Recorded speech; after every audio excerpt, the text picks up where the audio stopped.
하나님 말씀 함께 보시겠습니다. 구약 스가랴 6장 1절부터 15절까지 말씀입니다.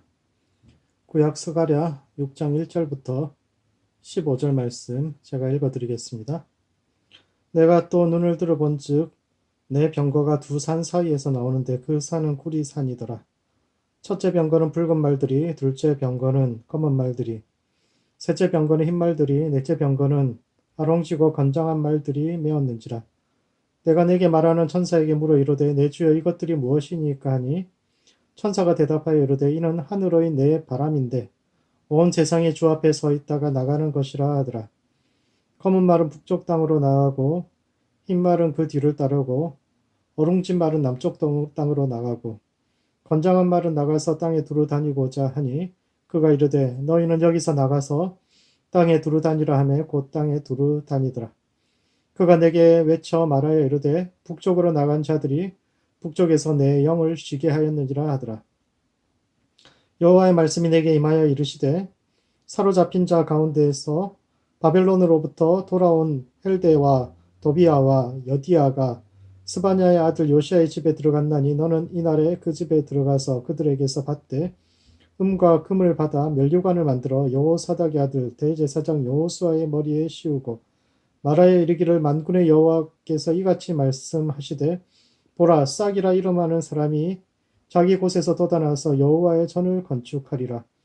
그가 여호와의 집을 건축하고 영광도 얻고 그 자리에 앉아서 다스릴 것이요 또 제사장이 자기 자리에 있으리니 이 둘 사이에 평화의 의논이 있으리라 하셨다 하고 그 면류관을 헬람과 도비아와 여디아와 스바냐의 아들 헨을 기념하기 위하여 여호와의 전 안에 두라 하시니라.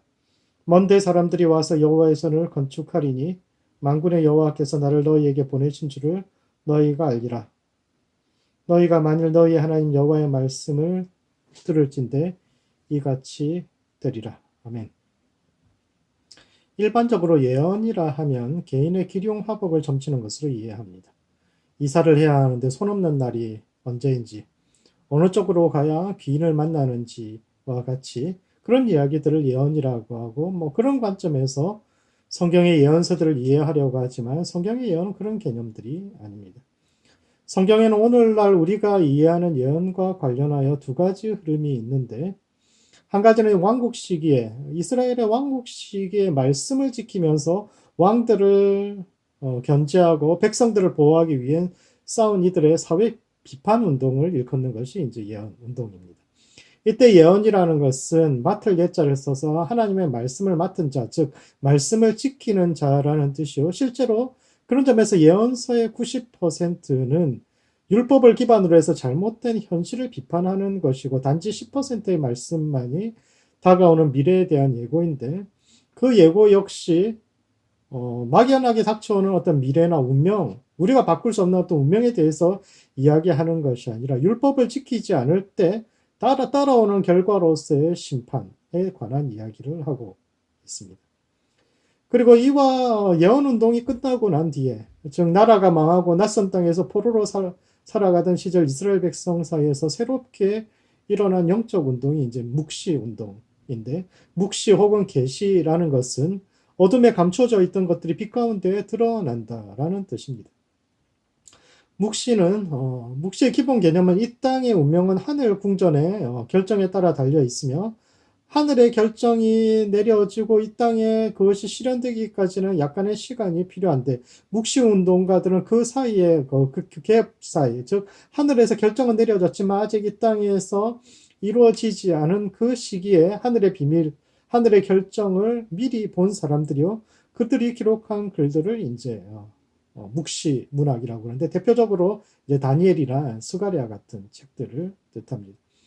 오늘은 대표적인 묵시 문학 중에 본문 중에 하나인 스가랴 6장을 통해서 묵시 예언자들이 오늘을 살아가는 우리의 삶과 신앙에 던지는 의미가 무엇인지에 대해 함께 생각해 보는 시간을 갖도록 하겠습니다. 첫 번째, 언제나 소망을 잃어버리지 않는 성도들이 되어야 합니다. 스가랴는 두 개의 구리산 사이에서 나온 각기 다른 색깔의 말들이 이끄는 네 병거가 사방으로 흩어져 가는 것을 보았는데 이것은 첫 번째 하나님께서 여전히 온 세상을 다스리는 심판의 하나님이심을 이야기하는 것입니다. 성경에서 사는 하나님의 거처요 하늘 궁정이 있는 곳인데 그곳을 구리산으로 표현한 것은 하나님께서 대단히 능력이 많으신 분이심을 뜻합니다. 구리는 다른 말로 하면 동이요, 동은 인간이 처음으로 만든 금속입니다. 흔히 학자들은 역사를 석기시대, 청동기시대, 철기시대로 구분하는데 석기에서 청동기로의 변화는 천지가 개벽하는 수준의 근본적인 변화지요. 흔히 금을 재련하는 방법을 연금술기라고 하는데 크게 보자면 금속을 재련하는 방법 전체가 연금술이요. 이는 중세까지도 마법의 일종으로 받아들여졌습니다. 원리를 잘 알지 못하는 사람들에게 돌멩이가 쇳덩어리로 변한다는 것, 철광석이 우리가 원하는 그릇들, 칼, 우리가 원하는 모양대로 나온다는 것은 하나의 물질을 전혀 다른 물질로 변화시킬 수 있다는 것은 창조의 능력, 즉 신의 능력에 한 발을 들여놓은 거라고 생각이 드는 거죠. 석기시대, 청동기 이전까지 석기시대는 사물의 모양, 돌의 모양에 맞추어서 도끼를 만들어야 했지만 청동기 시대에는 그릇이든 칼이든 바늘이든 사람이 원하고 필요한 모양대로 물건을 만들어낼 자연을 그렇게 자기가 마음대로 변형시킬 수 있게 되었고, 따라서 이전까지는 자연에 맞추면서 살아야 했다면 청동기 시대부터는 우리가 원하는 대로 자연을 조정하고 변형시키면서 살아갈 수 있게 되었고, 따라서 옛날 사람들에게 구리, 즉 청동은 창조의 능력, 권능의 상징이 되었습니다. 그래서 예로부터 구리는 실용적인 면에서도 대단히 유용했지만 종교적인 목적, 즉 인간의 신의 능력에 가까웠다는 상징성을 드러내는 제사에 사용되어지는 어떤 칼이라든지 그릇이라든지 이런 것으로 많이 사용되어졌습니다. 요약하자면 고대 사회에서 구리, 즉 청동은 신의 능력을 상징했고 따라서 하나님은 구리로 만든 산에서 사신다고 믿었습니다. 인간은 겨우 그릇이나 만들고 칼이나 만드는 수준에 머물러 있지만 하나님은 산을 통째로 구리로 만들어서 그 안에 거하신다고 생각한 것입니다. 그리고 구리산도 하나가 아니라 두 산 사이에 거하는데 두 산이란 심판의 자리를 뜻합니다. 모세가 출애굽한 이스라엘 백성들에게 마지막으로 남겼던 명령이 약속의 땅에 들어가거든 마주보고 서 있는 두 산, 즉 그리심산과 에발산에 이스라엘 백성들을 6지파씩 각각 세워놓고 그들에게 율법을 낭독하여 이르기를 너희가 오늘 이 말씀을 따라 살면 하늘에서 복이 부어질 것이요 말씀을 따라 제갈길로 가면 하늘에서 저주가 내리리라고 했는데 이때 두 산이라는 것은 운명의 갈림길이요 심판이 일어나는 장소입니다. 그 앞에서 우리가 어떤 선택을 하느냐에 따라서 우리의 운명이 결정되는 장소인데 이때 이스라엘의 두 산은 하늘의 구리산, 그 두 구리산의 모형, 그것을 보고 이제 이야기한 것이고 따라서 스가랴는 그 하나님의 심판의 자리, 그 구리산 그 원형이 되는 그 구리산을 보았으며 그 자리에서 천사들이 온 사방으로 흩어져 가는 것을 보았는데 이는 하나님께서 여전히 영광스러운 그 자리에서 세상을 다스리고 있다라는 뜻입니다. 두 번째, 따라서 성도들은 어떤 상황에서도 소망을 가지고 살아야 합니다. 구리산 사이에서 나온 천사들이 온 사방으로 흩어져 갔다는 것은 하늘 궁정에서 결정된 하나님의 결정을 온 세상에 전달하고 또 그것을 실행하기 위해서인데 그것이 이제 곧 실행될 것이란 예고인데 이는 이스라엘 백성들이 살아가던 현실과는 정반대되는 상황입니다. 묵시 사상이 꽃을 피웠던 시대는 암울한 시대입니다. 이스라엘 백성들에게 바벨론 포로기는 치욕스러운 시기요 앞이 보이지 않는 어둠의 시간이었죠. 그들은 만국의 백성이 되어 여러 나라로 흩어져 이민자의 삶을 살아야 하는데 남의 땅에 가서 산다는 것이 그것도 전쟁 포로로 끌려가서 그 땅에 터박고 산다는 것이 쉬운 일이 아니죠. 그 시절에 나온 책 중에 하나가 에스더서인데 에스더서의 특징이 하나님의 이름이 한 번도 등장하지 않고 또 그분의 뜻이 단 한 번도 명확하게 제시되지 않는다는 것입니다. 민족 전체가 죽음의 위기에 처했어도 하나님은 당신의 뜻이 무엇인지 정확히 알려주지 않고 구원자를 세워주지도 않으셨으며 오직 각자가 스스로가 판단하여서 하나님의 뜻을 구하고 어둠 속을 더듬어 자신의 길을 찾아갈 수밖에 없는 시대, 완전한 깜깜한 시대, 더 이상 하나님께서 말씀하시지 않는 그런 시대였는데 그 시대가 묵시문학이 태어난 배경입니다.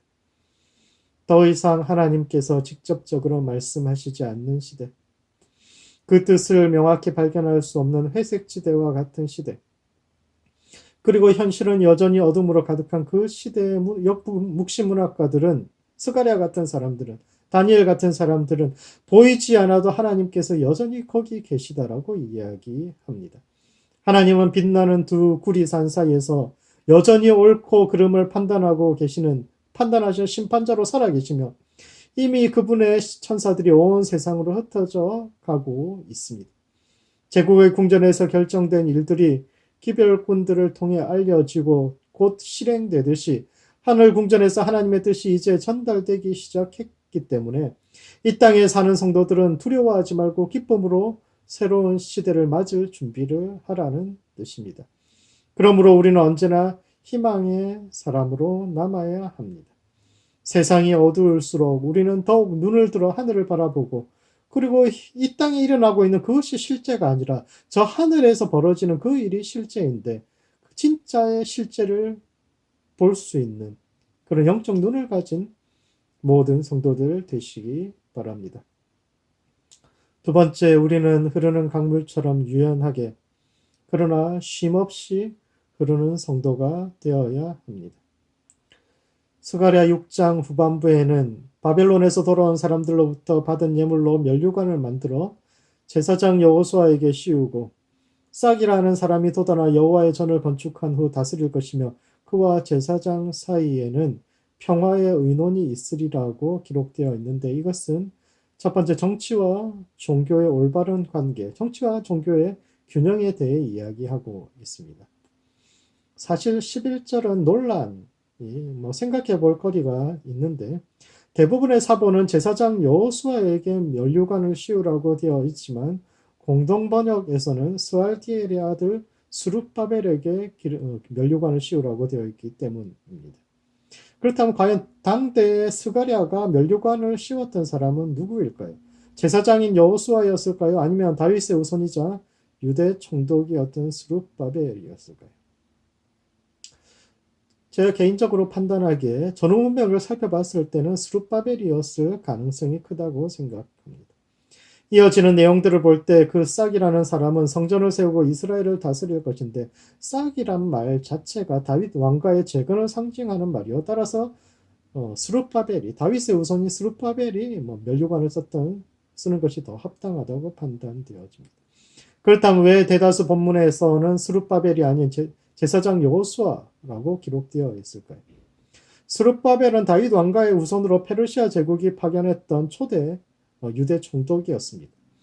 그는 당대의 무너진 왕가를 재건해 이스라엘의 부흥을 가져올 인물로 큰 기대를 받았는데, 아마도 그러한 점이 제국의 당국자들에게 위협으로 여겨졌던 것 같고, 그래서 스룹바벨은 어느 순간 아무 이유도 없이 그냥 어느 순간 역사에서 사라지게 됩니다.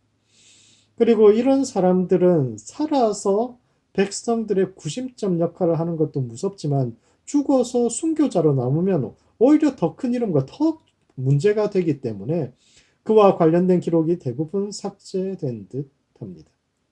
성경 역시 많은 사람들이 읽은 공개된 책이기 때문에 그 속에서 스룹바벨의 이름은 지워질 수밖에 없었고, 대신 제사장의 이름이 거기에 들어가게 되다 보니 앞뒤 본문 연결이 약간 어색해질 수밖에 없는데, 어쨌거나 스가랴는 11절 이후를 살펴보면 재건된 공동체가 왕과 제사장이 서로 협력하기도 하고 견제하기도 하면서 정치와 종교가 균형을 이룰 것을 제시하고 있습니다. 사실 정치와 종교가 어떤 관계여야 하는지는 모든 시대의 고민과 숙제지요. 흔히 종교는 정치와 거리를 두고 신앙인들은 말씀과 영성에 초점을 맞추어야 한다고 생각하지만, 그것은 권력과 거리를 두라는 이야기이지 백성들의 삶의 토대가 되는 현실의 불의에 대해 눈 감으라는 뜻은 아니라고 생각합니다. 정치는 백성들의 삶과 뗄 수 없는 관계이고, 그런 점에서 신앙은 좋은 정치를 위해서 기도하고 또한 필요하다면 구약의 예언자들처럼 불의에 저항할 수도 있어야 하는데 그런 점에서 우리가 기준으로 삼을 수 있는 말씀이 창세기 2장 4절 말씀입니다. 성경에는 두 가지 창조 이야기가 나오는데 창세기 1장부터 2장 4절 전반부까지 나오는 지극히 높은 곳에서 말씀으로 세상을 창조하시는 엘로힘 하나님 이야기는 사실상 모든 사람들이 이해하는 일반적인 하나님에 대한 관념인 반면 창세기 2장 4절 후반부부터 나오는 하나님은 높은 하늘을 떠나 이 땅에 오셔서 친히 손으로 흙을 반죽해서 사람을 지으시고 날이 서늘할 때는 그들의 손을 잡고 동산을 함께 거니시는 그런 우리와 아주 가깝고 때로 우리가 잘못했을 때 우리를 용서하시고 우리를 위해서 짐승을 잡으셔서 가죽옷을 입혀주시는 사랑의 하나님에 관한 이야기인데 이것이 성경이 제시하는 창조주 하나님, 여호와 하나님의 모습입니다. 그리고 그 여호와 하나님의 이야기는 2장 4절 후반부에 보면 여호와 하나님이 땅과 하늘을 만드시던 날에라고 시작합니다. 옛날 사람들은 매우 권위적인 세상을 살았기 때문에 순서가 중요한데 세상의 모든 창조 이야기는 하늘과 땅의 창조. 하늘이 먼저 창조되고 그 다음 땅이 창조되는데 여호와 하나님의 창조 이야기는 땅과 하늘의 창조를 이야기해요. 땅이 먼저 창조됩니다. 그리고 여기서 하늘은 단지 우주로서의 하늘만이 아니라 다스리는 자로서의 하늘과 권위를 뜻하고 땅은 다스림을 받는 백성들을 뜻하는데 여호와 하나님은 등장할 때부터 땅과 하늘의 창조, 즉 백성 중심의 이야기를 하고 있으며 이는 우리의 출발점, 우리 신앙의 출발점이 늘 권력이 아닌 백성들, 하늘이 아닌 땅, 다스리는 자가 아니라 다스림 받는 백성들, 보통 사람들 곁에 서서 그들과 함께하는 신앙의 자리에 서 있어야 한다는 뜻인데 과연 오늘날 교회는 어떠한 자리에 서 있는지 돌아보아야 합니다. 두 번째, 우리는 실패를 딛고 일어서야 합니다. 원래 11절 이하에는 여호수아와 스룹바벨, 즉 제사장과 왕이 함께 다스리는 공동체의 이상이 기록되어 있었지만 현재의 본문에는 여호수아만 남아 있습니다. 아마도 페르시아 제국의 검열에 의해 많은 사람들이 읽는 사본은 일반 사람들이 읽는 사본에는 그 이름을 숨기고 스룹바벨이라는 이름을 지우고 더러 숨겨놓고 자기들끼리만 읽던 성경에는 스룹바벨의 이름을 남겨놓았기 때문에 후대 사람들이 읽는 사본에서 이제 이렇게 차이가 나지 않았을까 추정해 볼 수 있는데 그렇다면 왜 그 사람들은 후대라도 다시 사본을 수정하지 않았을까요?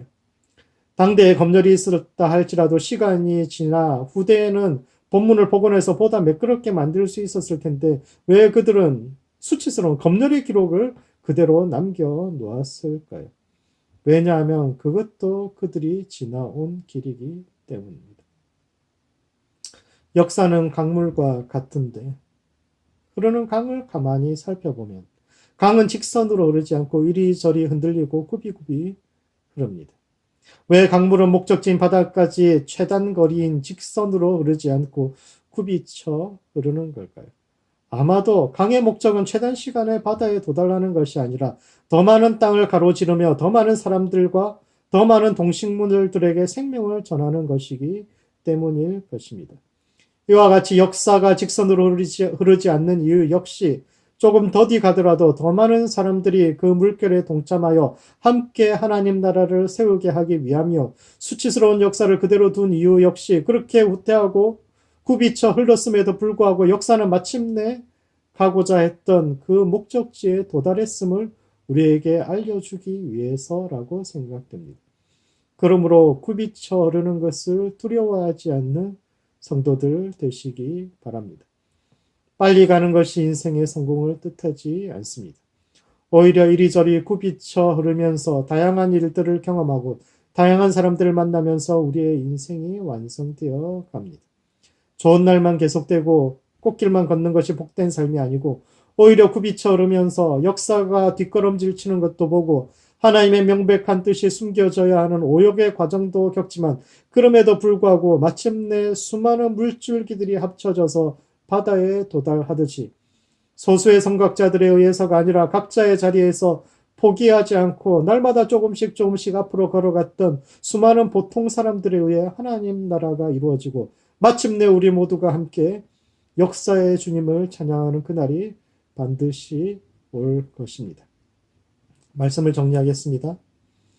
묵시문학은 어둠의 시대를 지나야 했던 믿음의 선배들이 남긴 기록인데, 첫 번째, 하나님은 언제나 거기 계신 분입니다. 하나님이 보이지 않는 그 시간에도 그분은 보이지 않을 뿐 여전히 두 구리산 사이에 앉으셔서 천사들을 통해 온 세상을 다스리고 계시는데, 고난 속에서도 좌절하지 않고 늘 소망이 가득한 모든 성도들 되시기 바랍니다. 두 번째, 실패를 딛고 일어서야 합니다. 역사는 직선으로 오르지 않고 굽이쳐 오르는데, 그것이 우리의 인생을 완성시켜가는 하나님의 손길입니다. 빨리 가는 것이 성공이 아니라 더 많은 대지를 적시며 우리가 만나는 수많은 사람들에게 생명을 전하고 그들과 함께 바다로 가는 것이 우리의 소명임을 기억하고 유연하게 그러나 쉼없이 흘러서 자신의 소명을 완성하는 모든 성도들 되시기 바랍니다. 기도하시겠습니다. 기도하실 때는 우리 자신을 위해서 기도합시다. 어둠을 이기는 신앙생활을 할 수 있도록, 좌절과 슬픔에 항복하지 않고 늘 빛과 소망을 품고 살아가는 성도들 될 수 있도록 자신을 위해서 기도하시고, 두 번째 기도하실 때는 새로운 시대가 동토하도록 기도합시다. 이 땅에 고통받는 유색 인종들을 위해서, 또 인종 간의 화합이 일어날 수 있도록, 새로운 시대, 정의의 시대가 떠오를 수 있도록 시대를 위해서 함께, 세상을 위해서 함께 기도하시겠습니다. 기도하시겠습니다.